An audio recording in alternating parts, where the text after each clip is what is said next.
নমস্কার, আমি বৈশাখী। শিল্প সাহিত্যবাহী বৈশাখী চ্যানেলে সকল শ্রোতা বন্ধুদের স্বাগত জানাই। আজ আপনাদের বলবো গল্প দুলালের বউ। গল্প পাঠ এবং গল্প লেখনীতে আমি বৈশাখী বিশ্বাস দেবনাথ। গল্পটি প্রাপ্তবয়স্ক শ্রোতা বন্ধুদের জন্য। প্রথম থেকে শেষ পর্যন্ত শুনবেন। ভালো লাগলে অবশ্যই লাইক করবেন, কমেন্ট করবেন, শেয়ার করবেন এবং আপনাদের প্রিয় চ্যানেল শিল্প সাহিত্যবাহী বৈশাখী সাবস্ক্রাইব করে বেল বাটন প্রেস করে পাশে থাকতে একদম ভুলবেন না। বন্ধুরা, শিল্প সাহিত্যবাহী বৈশাখী এখন চলে এসেছে ইউটিউব মিউজিক পডকাস্টে। ইচ্ছে করলে আপনারা সেখান থেকেও গল্প শুনতে পারেন আর আপনাদের ব্যক্তিগত মতামত আমার সঙ্গে শেয়ার করতে পারেন।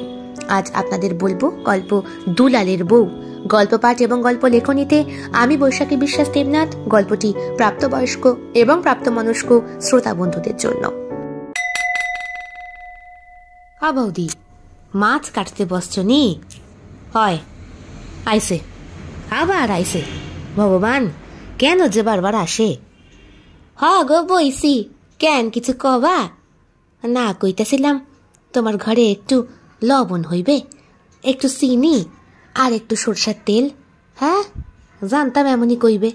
গত সপ্তাহেও নিয়ে গেছে বাটি ভইটা লবণ, এক শিশি সরষের তেল আর কতখানা চিনি। ফেরত দিবার নাম নাই, আবার নিতে আইসে। বলি, বৌদি দেবা? আছে আছে ভাই, আছে। এই দেখতেছ তো মাছ কাটতেছি, হাতে মেলা কাজ। তুমি পরে আইসো, পরে আইলে কেমনে হবে? একটু দাও না, আমি তোমারে সামনের মাসে সুদ সমেত সব ফেরত দিয়া দিমুনে। হইল, তাহলেই হইল। কিছু কইলা? না, কিছু কই নাই। তাহলে তুমি কাজ করো, আমার এই মাছটার একটু কাইটটা ধুইয়া গুছা দিয়া যাও দেখি। হে আবার কোনো কাম নাকি? হাতের বাসনগুলো মাটির মেঝেতে নামিয়ে রেখে কাপড়টাকে কোমরে গুজে নিয়ে দুলালের বউ বসে পড়ল মাছ কাটতে। এক কোপে মাছের মুড়োটা উড়িয়ে দিল সে। তারপরে একটা চামচ দিয়ে সব কটা আঁশ ছাড়িয়ে তাকিয়ে জিজ্ঞেস করল পরমা বৌদির দিকে, বৌদি, কয় টুকরা করবা নে? দেখতাছো তো বড় ওজনের রুই মাছ, 1.5 কেজি ওজন। কয়টা পিস হবে? তোমার কোনো বিবেক বুদ্ধি নাই? কথাটা শোনার সাথে সাথেই দুলালের বউয়ের মুখটা ছোট্ট হয়ে যায়। বলে, গত 6 মাস হইছে ঘরে মাছ রাঁধন হয় না। ছেলেগুলারে নুন তেল দিয়া ভাত মাইখা দিই। মাঝে মাঝে যখন খাইতে চায় না, তখন এই ফ্যানের মধ্যে একটু চিনি মেশাইয়া 2টা ভাত দিয়া কই পায়েস খা বেডা আমার। আমার অত কি আর বোধ বুদ্ধি আছে বৌদি? এই মাছের যে কয়টা টুকরো করুম। হরো দেখি, হরো, আমার কাজ আমার এই করণ দাও। না না না, আমি করতাছি। দাগা আর পেটির অনেকগুলো টুকরো নিজের হাতে কেটে ফেলে দুলালের বউ। তুমি কাটো দিনি, আমি হাত ধুইয়া ঘর থেকে তোমার জন্যে নুন চিনি আর তেল আইনা দিতাছি। পরমা ঘরে যাওয়ার সঙ্গে সঙ্গেই আঁচলের তলায় 2টো রুই মাছের গাদার পিস আর 2টো পেটির পিস গোপনে গুছিয়ে নিয়ে উঠে বসে দুলালের বউ। মা, কই যাও দিনি? এইগুলা নেবা না? আইতাছি, হাতে আষ্টে গন্ধ লাগে। তা তুমি মাছ রাইখাই চলে যাইতাছ? কি মাছের পিস কম লাগে? কি যে কও বৌদি? বলেই পরমার মস্তিষ্কটাকে ঠান্ডা করার জন্যে সব কটা মাছকে গামলার মধ্যে তুলে পুকুরের দিকে নিয়ে হাঁটা মারে দুলালের বউ। পরমা মনে মনে বলে, যাক, মাগ নাই আইসে, ঘরের মশলাপাতি লওন লাগে, ধুইয়া আনুক নে।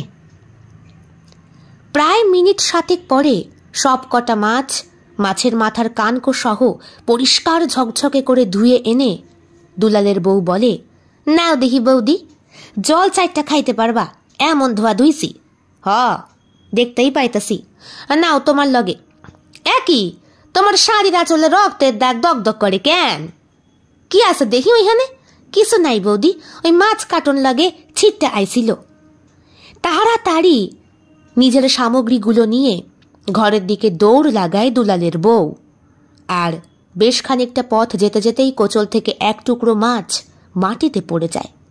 বুভুক্ষ একটা কুকুর ছুটে এসে মাছটাকে কুড়িয়ে নিয়ে কুই কুই করতে করতে ওদের বাচ্চাগুলোর কাছে গিয়ে বসে। ওই এক টুকরো মাছ নিজে না খেয়ে সদ্যজাত ওই বাচ্চাগুলোর মুখে তুলে দেওয়ার চেষ্টা করে। একটু একটু দাঁত উঠেছে, দুধ ছাড়াও এখন বাইরের খাবার ওদেরকে অভ্যাস করাতে হবে।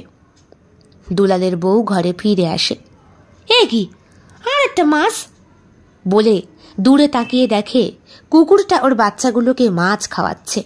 ফোড়ার মুখী, আমরা মাছ খাইয়া নিল। থাক, ওদেরও তো খাওয়া লাগে। আমাগো যদি দয়া না হয় ওই পশুগুলান খাবার পাইবে কোথিকা? তোমার যত দরদ, পোলা পানগুলার মুখে একটুও ভালো মন্দ খাবার তুইলা দিতে পারি না। মা হইয়া পানসে মুখগুলো দেখতে দেখতে আমার বুকের ভেতরটা ফাইটটা যায়। তুই ক, আমি কাম কেমনে করুম? পক্ষাঘাতে গোটা শরীরটাই পইরা গেল। ভগবান নাই, বুঝলি? গরিবের দুঃখ দেখার লাগে ভগবান নাই। নালে আমাদের গ্রামের পঞ্চায়েত প্রধান জমিদার মশাইটা দেখছিস? তেলা মাথাতেই তেল মারে সবাই। দে, আমরা দুটা খাইতে দে। বহ, আজ মাছ ভাজা দিয়া খাবা নে। মাছ কোথায় পাইলি?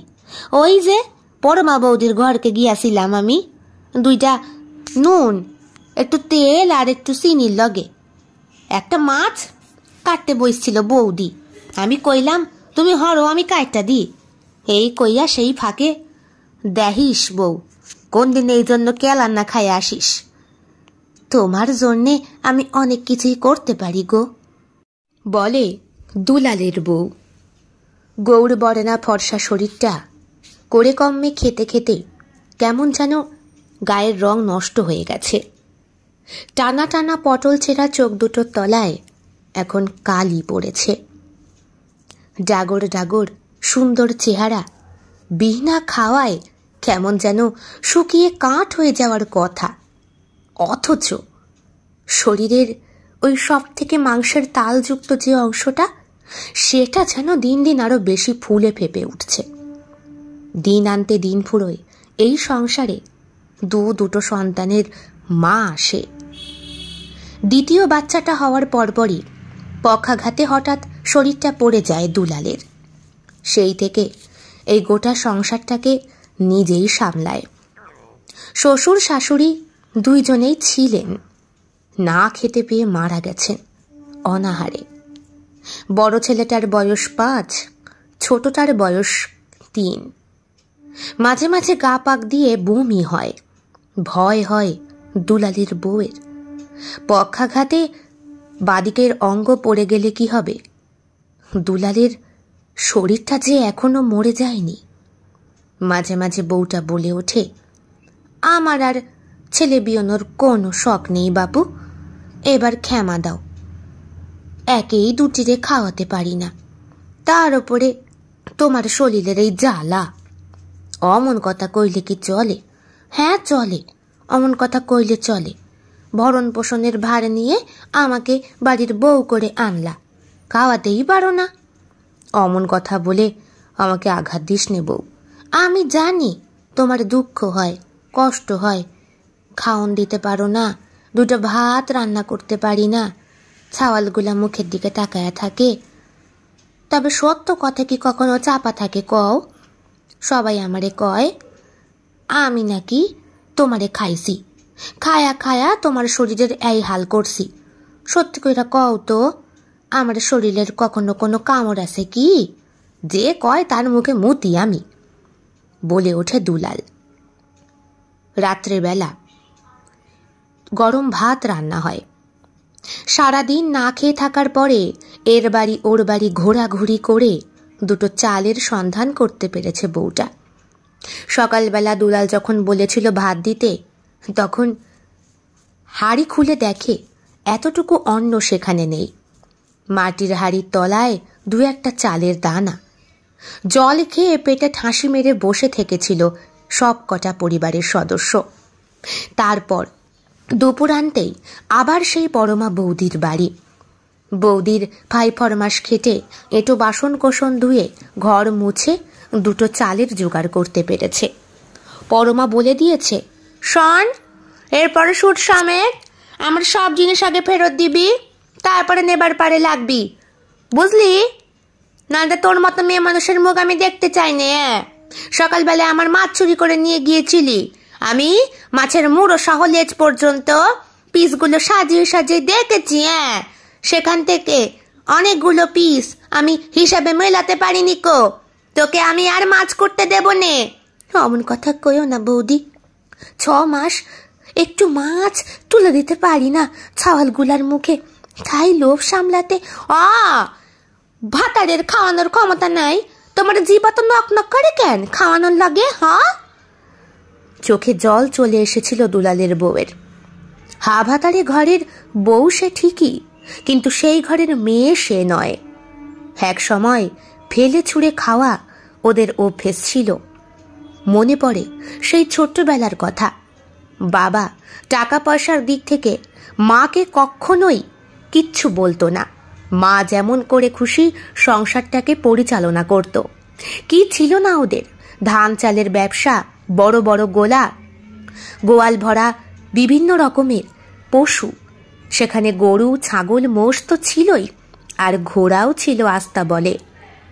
বাবার কাছে ঘোড়া দুটো রাখতে দিয়েছিল ওর গ্রামের জমিদার মশাই। জমিদার গিন্নি তো ওকে খুব ভালোবাসতেন। কথায় কথায় ওকে নিয়ে যেতেন, বাড়িতে বসিয়ে নাড়ুটা মোয়াটা খেতে দিতেন। জমিদার মশাইয়ের একটা পুত্র সন্তান ছিল। বেজায় ইচ্ছে ছিল দুলালের বউয়ের সঙ্গে বিয়ে দেওয়ার। কিন্তু বয়স বাড়ার সঙ্গে সঙ্গে জমিদারের ছেলে যখন মদ মাতাল হয়ে উঠল, বাইজিখানায় যাওয়া শুরু করলো, তখনই সাত তাড়াতাড়ি মেয়েকে পার করার জন্যে পাত্র সম্পর্কে ভালো খোঁজ খবর না নিয়েই দুলালের সঙ্গে 4 হাত এক করে দিয়েছিলেন দুলালের বউয়ের বাবা। তারপর অত বড় বাড়ির মেয়ে চলে এলো এই ভাতারের ঘরে। খেটে খাওয়া চাষি দুলাল, পরের জমিতে ভাগে চাষ করে। শস্য ভালোই হয়েছিল। সেবার প্রথম যখন অগ্রহায়ণ মাসে নবান্ন হলো, তখনই পেটে আসে প্রথম ছেলেটা।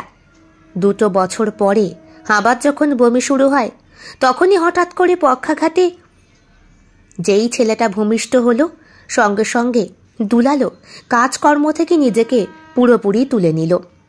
গ্রামের হাকিম বৈদ্য দেখে বলেছে, না না বৌমা, এ শরীর ঠিক হবার পারে নয়।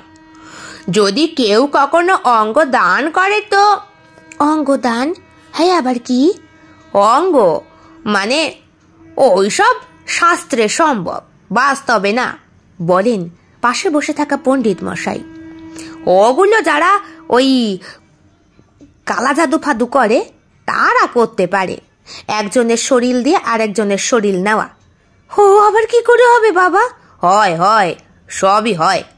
আমাদের গ্রামের পাশে ওই যে পাগলা বলে একটা লোক থাকতো না, জিভ দিয়ে নাল পড়তো সব সময়, সবাইকে দেখে খাই খাই করে ছুটে যেত। আবারটা তো মরে গেছে। কে করে? অ্যাক্সিডেন্টে, মোটরের তলায় চাপা পড়ে। এখন কয় ওর আত্মা নাকি ঢুকছে ওই রঘুনাথের শরীরে। কি কইরা বুঝলা? রঘুনাথই তো ওরে মারছে, মারার পর ওর আত্মা ঢুকছে। কি কইরা কই? হঠাৎ সুস্থ শরীরের ব্যক্তি খাওন দাওনের পর বিছানায় গেল শুইতে। সকালে উঠছা ওর বউ দেখে ওর শরীর বাইকা ঝইকা পইরা রইছে, মুখ দিয়ে নাল পড়তাছে। হ্যাঁ, কি কাণ্ড কও তো! এমন কখনো হয়? দুলালের শরীরেও কেউ ভর করছে। নাহলে তুমি এক কাজ করো, কাউরে বধ করো বৌমা, দেখবা হ্যাটার শরীর যদি ওর শরীরে আসে, শরীর অগল বদল হইলে সব ঠিক হয়ে যাবে নে। এমন অবাস্তব কথা দুলালের বউয়ের সঙ্গে বলে সবাই যেন পেছনে হাসি তামাশা করতে ছাড়ে না। আসলে বউটার শরীরের ওপরে সবারই কুকুরের জিভের মতো চাঁটার অভ্যাস। ফাঁক তালে যে কেউ ওর শরীরটাকে চেঁটে নিয়ে ওকে চোখ দিয়ে নোংরা ইশারা করতে চায়। কিন্তু লক্ষ্মীমন্ত বড় ঘরের মেয়ে, সে কি আর পারে স্বামী সোহাগ ছাড়া অন্য পুরুষের আদর খেতে? তাই তো মাঝে মাঝে দুলালের ওপরে ওর খুব অভিমান হয়, কষ্ট হয়, কিছু বলতেও পারে না। দুলাল যে ওকে বড্ড বেশি ভালোবাসে, তবে এমন ছেনাল ভালোবাসায় ওর আর কোনো আসক্তি নেই, যেই ভালোবাসায় একবারেই আবার গর্ভে ভ্রূণ সঞ্চার হয়। বউ, কে? আরে পণ্ডিত মশাই, আসেন আসেন, আমার এই ভাঙা ঘরে কোথায় আপনারে বইতে দি? এইখানেই বহি। তা কইতাছি, তোমার ডাক পড়ছে কোথায়? জমিদার বাড়ি। কইতাছে কাজের একটা লোক দরকার। তা তোমার তো কাজ দরকার, কাম তো কিছু নাই, দুলাল তো কিছু করে না। না, যদি একটা কাজ পাই তো খুব ভালো হয়, সংসারটার একটু চালাইতে পারি। আর শোনো, তোমার এই পোলা দুইখানরে দত্তক দিয়া দাও না। বলার সঙ্গে সঙ্গে পণ্ডিত মশাই নিজেই চুপ মেরে গেলেন, যেন ভুল কিছু বলে ফেলেছেন। দুলালের বউ বলল, হ্যাঁ, ও আবার কি? দত্তক মানে বোঝো না? অন্য লোকরে দিয়া দাও, খাওয়াইতে পারো না? পোলাগুলা রোগা হইয়া হইয়া রুগ্ন হইয়া গেছে। এই বয়সে ছাওয়ালরা হবে চঞ্চল, দুষ্টু, বেটা ছেলে মানুষ, সারাদিন বিছানায় হুইয়া থাকে, ঠিক মতো দাঁড়াতেও পারে না। ছাওয়াল দুটা দেখতে তো সুন্দর, ওই দুটারে দত্তক দিয়া দাও, বিনিময়ে তোমারে টাকা দিব। কে দিব আমারে টাকা? কেন, জমিদার মশাইয়ের কাছে যাও। সেই দিনই দুপুরবেলা ছুটে গিয়েছিল দুলালের বউ বাচ্চা দুটোকে বিক্রি করার জন্য। ছেলে দুটোকে দেখে খুব পছন্দ হয় জমিদার মশাইয়ের। বলেন, নগদ কত পেলে দেবে? আপনি যা ভালো বুঝবেন। আচ্ছা ঠিক আছে, নগদ 2.5 লক্ষ টাকা মতো দিই নাকি? কি বলো দামিনী? দামিনী জমিদার গিন্নি। হ্যাঁ হ্যাঁ ঠিক আছে। বাচ্চা দুটো যখন মায়ের আঁচল ছেড়ে যাচ্ছিল, সে কি কান্না! বুকটা ফেটে যাচ্ছিল দুলালের বউয়ের, কিন্তু মনে মনে বলেছিল, যা বাবা, তোরা যেখানে থাকবার পারিস সুখে থাকবি, খাওয়ন দাওয়ন করবি, পেট ভইরা খাবি, সুখী হইবি, এটাই তো আমি চাই। বাড়ি ফেরার পরে দুলাল ভীষণ বকাবকি করেছিল, খুব কান্নাকাটি করেছিল, কিন্তু তখন আর উপায় ছিল না বাচ্চা দুটোকে ফিরিয়ে আনার। এখন দুটো মানুষের পেট খুব ভালোভাবেই চলছে। নগদ 2.5 লক্ষ টাকার জায়গায় মাত্র 50,000 টাকা হাতে এসেছিল দুলালের বউয়ের। বাকি টাকা খেয়ে নিয়েছিল পুরোহিত মশাই আর গ্রামের ডাক্তার। দুলালের বউ যখন চাইতে যায় তখন বলে, কি যে কও, তোমার এত সুন্দর বুদ্ধি দিলাম কার লগে? এই টাকা বুঝিয়ে আমাদের ভাগ নাই? 1 লাখ আমার, 1 লাখ পণ্ডিত মশাইয়ের, বুঝছো নি? ঘাড় নেড়ে অশিক্ষিত মেয়েটা নাকের নথ দুলিয়ে চলে যায় সেইখান থেকে। দিন যায়, বসন্ত যায়, আবার একদিন ডাক পড়ে দুলালের বউয়ের। কন, এইবার কি? কইতাছি, আরো অনেক রকমের জিনিস বিক্রি হয় বুঝলা বাজারে। আমার ছাওয়ালগুলা? আরে ভালো আছে ভালো আছে, কেন এক কথা বারবার কও? কইতাছি, তুমি যাবানি শহরে? আমি আমি কি কাম করবার পারি? হব পারো। জমিদার মশাই ওর শরীরটাকে ভালো করে দেখে নেন, বলেন, তোমার শরীরেই রয়েছে সব কিছু। শুনতে খারাপ লাগলেও এটা সত্য কথা, বুঝছো নি? আর আমি কি কইতাছি তুমি ভালো করেই বুঝতে পারতাছ।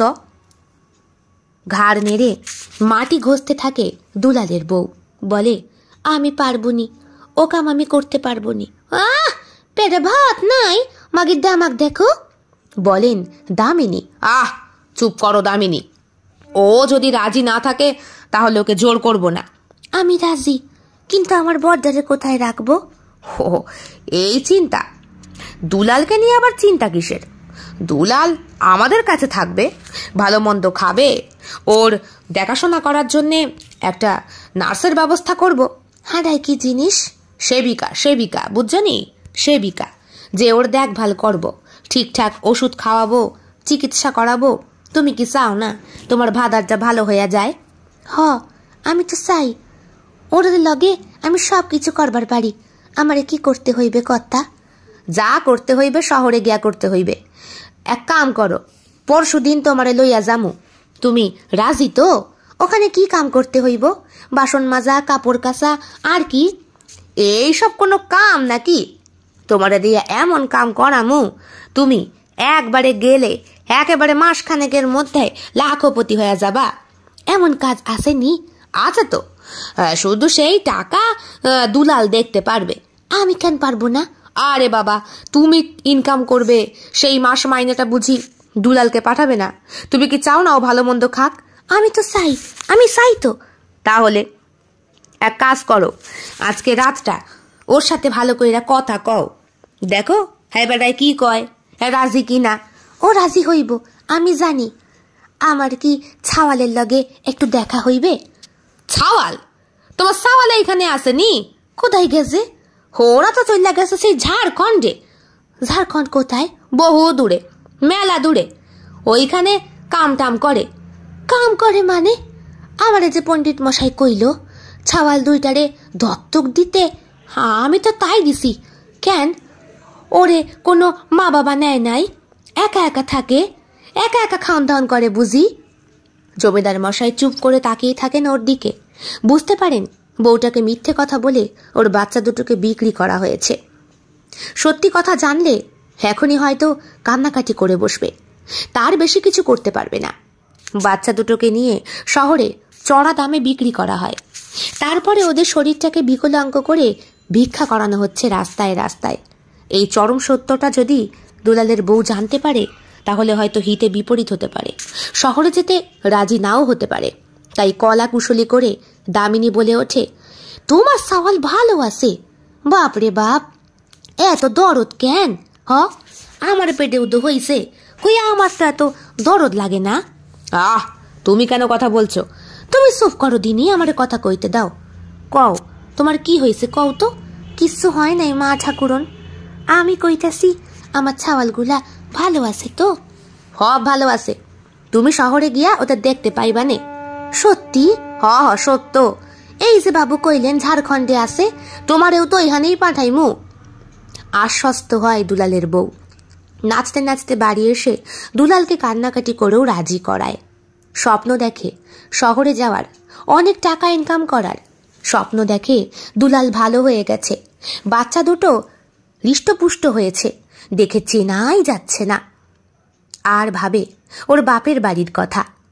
বাপের বাড়িতে যখন অতিরিক্ত পরিমাণে ভাত ডাল রান্না করার পরেও মা সেগুলোকে ফেলে দিত, খেত না, তখন বৃদ্ধ ঠাকুমা বলতেন, সাদা লক্ষ্মী নষ্ট করতে নাই বউ, এমন দিনও আইতে পারে জীবনে, দুটা ভাতের জন্যে মানুষ কত কি করে। বাবা বলতেন, খাবার নষ্ট করা আমি একদম পছন্দ করি না। খাবার নষ্ট কেন করছো নুপুর? খাবার নষ্ট করো না, না খেতে পারো গ্রামের গরিব মানুষগুলোকে দিয়ে দাও। ওই এক মুঠি ভাতের জন্যে ওরা হাপিত্তেশ করে। বাবার কথার ওপরে, ঠাকুমার কথার ওপরে চিৎকার করে উঠত মা। হয়তো মাকে একটু বেশি স্বাধীনতা দিয়ে দিয়েছিল মার শ্বশুরবাড়ির লোকেরা, আর মায়ের পাপের করা সেই ফল এখন পোয়াতে হচ্ছে দুলালের বউকে। খুব ভোরবেলায় বাক্সের তলায় ফেলে রাখা সেই বেনারসি শাড়িটা, যেটা বিয়ের সময় বাপের বাড়ি থেকে পেয়েছিল, গায়ে কোনো রকম জড়িয়ে হাঁটতে হাঁটতে চলে যায় সে জমিদার বাড়ির সামনে। একটা বড় মোটর গাড়ি সেখানে ওর জন্য অপেক্ষা করছিল। জমিদার মশাইয়ের হাতে এক তারা 500 টাকার নোট দেখে জিভটা চকচক করে ওঠে। বলে, এতগুলো টাকা কি আমার? টাকাগুলা তোমার, কিন্তু এইগুলা দিতে যাব কারে কও তো? কারে? দুলাল রে। আচ্ছা আচ্ছা, ও তো একা একা করে খেতে পারবে না, একটা কাজের লোক কই। খুব উপকার হয়। নাও এবার গাড়িতে ওঠো দিনি। পেছন ঘুরে নিজের গ্রামটাকে একবার ভালো করে দেখে নেয় দুলালের বউ। চোখে জল চলে আসে। বিয়ের পরে সেই যে এই গ্রামে পা রেখেছে, তারপর থেকে ওর লক্ষ্মীচরণ এই গ্রাম থেকে কোথাও যেতে পারেনি। আজকে পেটের তাগিদে স্বামী সংসার ছেড়ে ওকে যেতে হচ্ছে দূর শহরে। হোক না, যদি এইভাবেই ছেলেগুলোকে ফিরে পাওয়া যায়, স্বামীটাকে সুস্থ করা যায়। মনের মধ্যে একটা আশা গেঁথে নিয়ে গাড়িতে ওঠে, আর উঠতেই বুঝতে পারে বাইরের জগৎ আর গাড়ির মধ্যে থাকা এই জগৎ দুটোর মধ্যে আকাশ পাতাল পার্থক্য। দুজন প্রবীণ বয়স্ক ব্যক্তি গাড়িতে বসে রয়েছেন। একজনের মোটা পুরুষ্ঠ গোপ, আর একজন বেশ ফর্সা, একজন ময়লা। তিনটে ব্যক্তিকে দেখেই ভূত দর্শনের মতো হাল হয়। গাড়ি থেকে নামতে যাবে এমন সময় দামিনী বলে ওঠে, ও কি নামতাছো কেনে? কই গাড়ির ভেতরে দুটো লোক বৈশা রইছে। ওই দুটা তোমার বডিগার্ড, আর সামনের জন ড্রাইভার, তোমারে নিয়ে যাবে। আমি যাব না। কি যে কও, এতগুলা টাকা পাঠাই দিতেছে তোমার বরের লগে। আবার চুপ হয়ে যায় দুলালের বউ। গাড়িতে উঠে বসে, দুটো হৃষ্টপুষ্ট লোকের মাঝখানে বসে ওর দমটা বন্ধ হয়ে আসে। গাড়ির কালো কাঁচ বন্ধ হয়ে যায়। ভয় হয় ওর। গাড়ি স্টার্ট নেয় এবং সশব্দে সামনে দিয়ে হুঁশ করে বেরিয়ে যায়। টাকাগুলা কি করবা? কি আর করব, সিন্ধুকে রাখবো। তুমি যে ওরে পাঠাইলা, যদি কোনো রকমে শহরে ওরে পোলা দুটোরে দেখে ফেলে?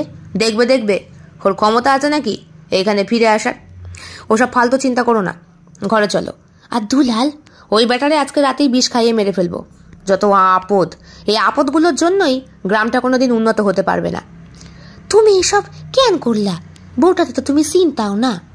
কেন করলাম সেই কথা তোমার পরে জানলেও চলবে। চলো দেখি। বলি, বাচ্চারা ঘুমিয়ে পড়েছে? অনেকক্ষণ। ঘরে চলে গেলেন জমিদার মশাই। শহরে যখন গাড়িটা এসে থামে, তখন দুলালের বউয়ের শারীরিক অবস্থা অত্যন্ত বিধ্বস্ত। গাড়ির মধ্যে পাশবিক অত্যাচার সহ্য করতে করতে বেচারির দমটা বেরিয়ে যাওয়ার মতো অবস্থা।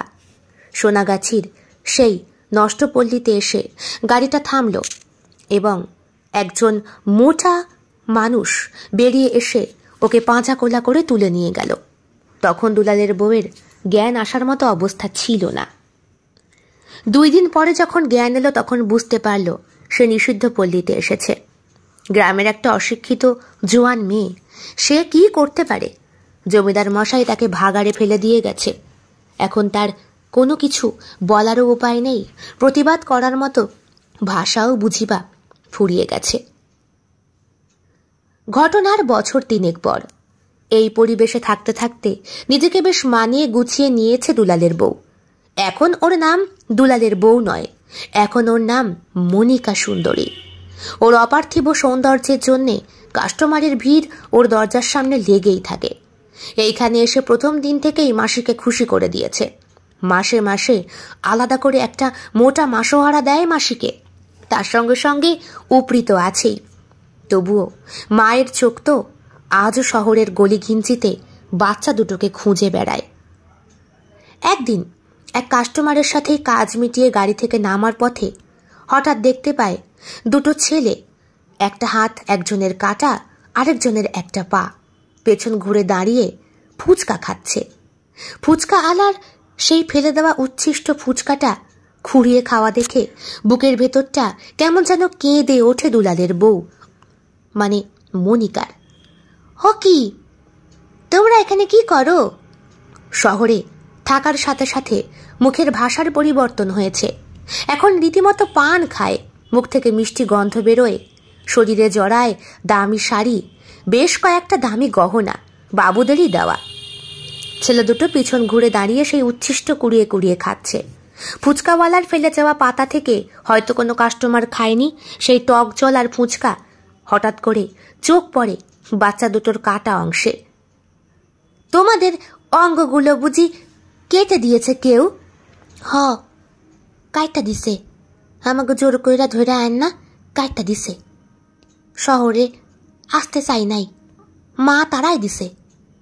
বুকের ভেতরটা বেজে ওঠে দুলালের বউ মনিকার।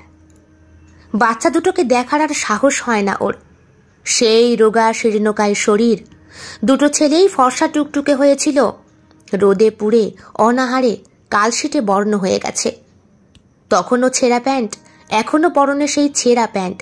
তবে তখন ঈশ্বর প্রদত্ত হাত পা দুটো ঠিকঠাক ছিল, এখন সেটাতেও খুঁত না হলে যে কেউ ভিক্ষা দেবে না। পিছন ফিরে আবার হাঁটা লাগায় ও। এতদিন পর মনে পড়ে দুলালের কথা।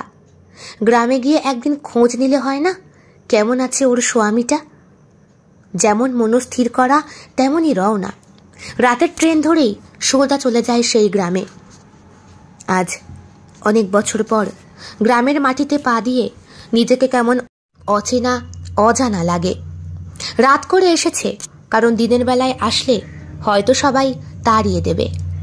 ক্ষেতের আলের মাঝখান দিয়ে হাঁটতে হাঁটতে নিজের কুড়ে ঘরের দিকে যাওয়ার চেষ্টা করে মনিকা ওরফে দুলালের বউ।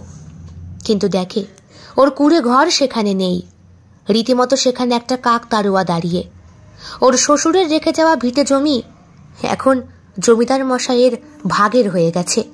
সেখানে সর্ষে ফুল ফুটে আছে, আরও কত সবজির চাষ। কিন্তু দুলাল গেল কোথায়? এত রাতে কাকেই বা জিজ্ঞেস করবে? রাতটুকু কাটানোর জন্যে আলের ওপরই ঘুমিয়ে পড়ে ও। ভোরের আলো ফোটার সঙ্গে সঙ্গেই মুখের ওপরে টপ টপ জলের ফোঁটায় ঘুমটা ভাঙে। ও কি, এইখানে শুয়ে আসো কেন? বলে পরমা বৌদি। এত বছর পরে পরমা বৌদিকে দেখে নিজের পরিচয়টা দিতে ইচ্ছে করে না মনিকার। আসলে একটু ঘুম পেয়ে গেছিল। দেখে তো মনে হয় শহরের মানুষ। গ্রামে কি করতে আইসো? কার বাড়ি আইসো? আর না, মানে একজনের খোঁজ করছিলাম। দুলাল। ওই ল্যাংড়া মরদটা তো কবে মরছে? বিষ খাইয়া। বউটা চইল্লা গেল। শুনছি এখন মাঘ ভাতারি কইরা খায়। অমন বউ থাকার থেকে না থাকা ভালো। খাবারের মধ্যে বিষ মিশাইয়া মরছে। ভালো হয়েছে, ওই জায়গাটা বেচা বলতে অনেক টাকা পাইছি আমি। তা তুমি কেডাই বাসা? মুখটাকে ঘোমটার আড়াল করে নিয়ে পিছু পা হাঁটা লাগায় দুলালের বউ। কলঙ্ক, অপমান সব সহ্য করে মুখ বুজে, কিন্তু প্রতিবাদ করার মতো ভাষা পায় না। ওর পেটে যে এখন ভাত পড়ে, ওর যে এখন অন্যের অভাব নেই।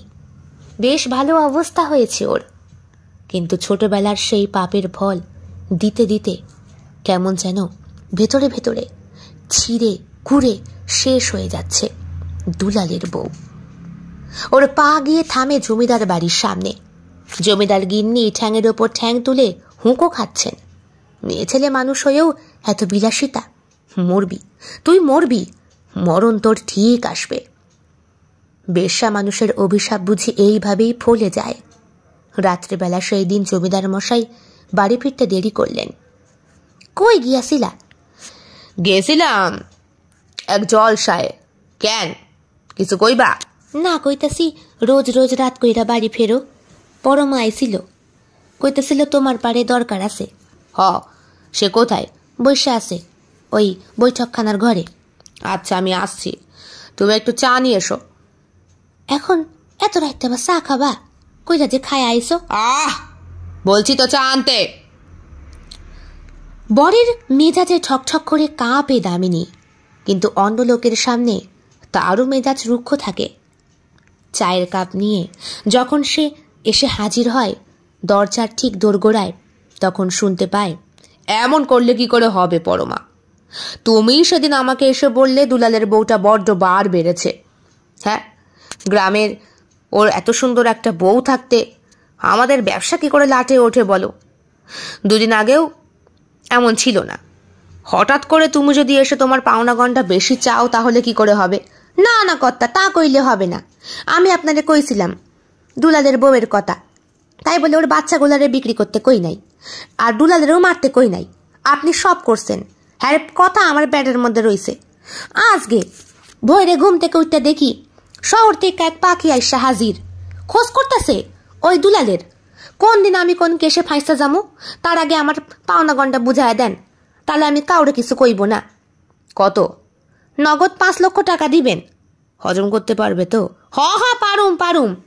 আপনি যেমন গ্রামের জায়গায় জায়গায় আপনার নখ ফিট কয়টা রাখছেন, আমিও রাখছি, সে তো জানি। গতর খাকি মেয়ে ছেলে। এই জমিদার, মুখ সামলে কথা কইবা।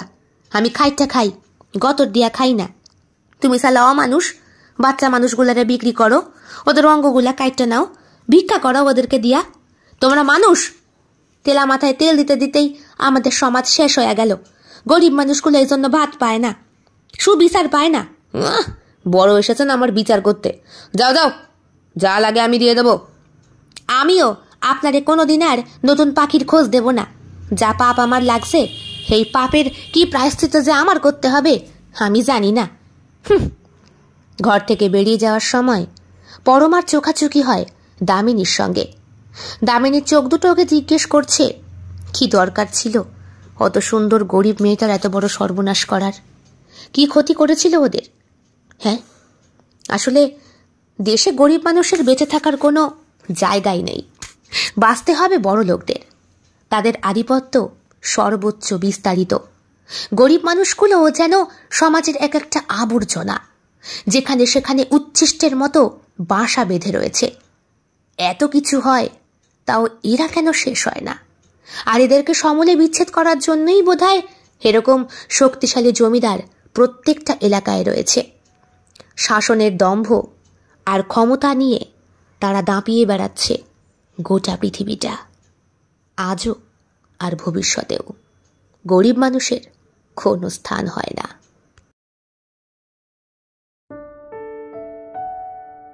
কেমন লেগেছে আজকের নিবেদন? কমেন্ট বক্সে কমেন্ট করতে কেউ ভুলবেন না। আর ভালো লেগে থাকলে অবশ্যই লাইক করবেন, শেয়ার করবেন এবং আপনাদের প্রিয় চ্যানেল শিল্প সাহিত্য বাই বৈশাখী সাবস্ক্রাইব করে অবশ্যই পাশে থাকবেন। দেখা হবে অন্য আরো একটি ভিন্ন স্বাদের গল্পের সঙ্গে খুব শিগগিরই। বন্ধুরা, বেল বাটন প্রেস করতে কিন্তু একদম ভুলবেন না, নতুন গল্পের নোটিফিকেশন চট জলদি পেয়ে যাবার জন্যে। দেখা হবে খুব শিগগিরই আরো নতুন একটি ভিন্ন স্বাদের গল্পের সঙ্গে। সবাই খুব ভালো থাকবেন, সুস্থ থাকবেন এবং শরীরের যত্ন নেবেন। বিদায়।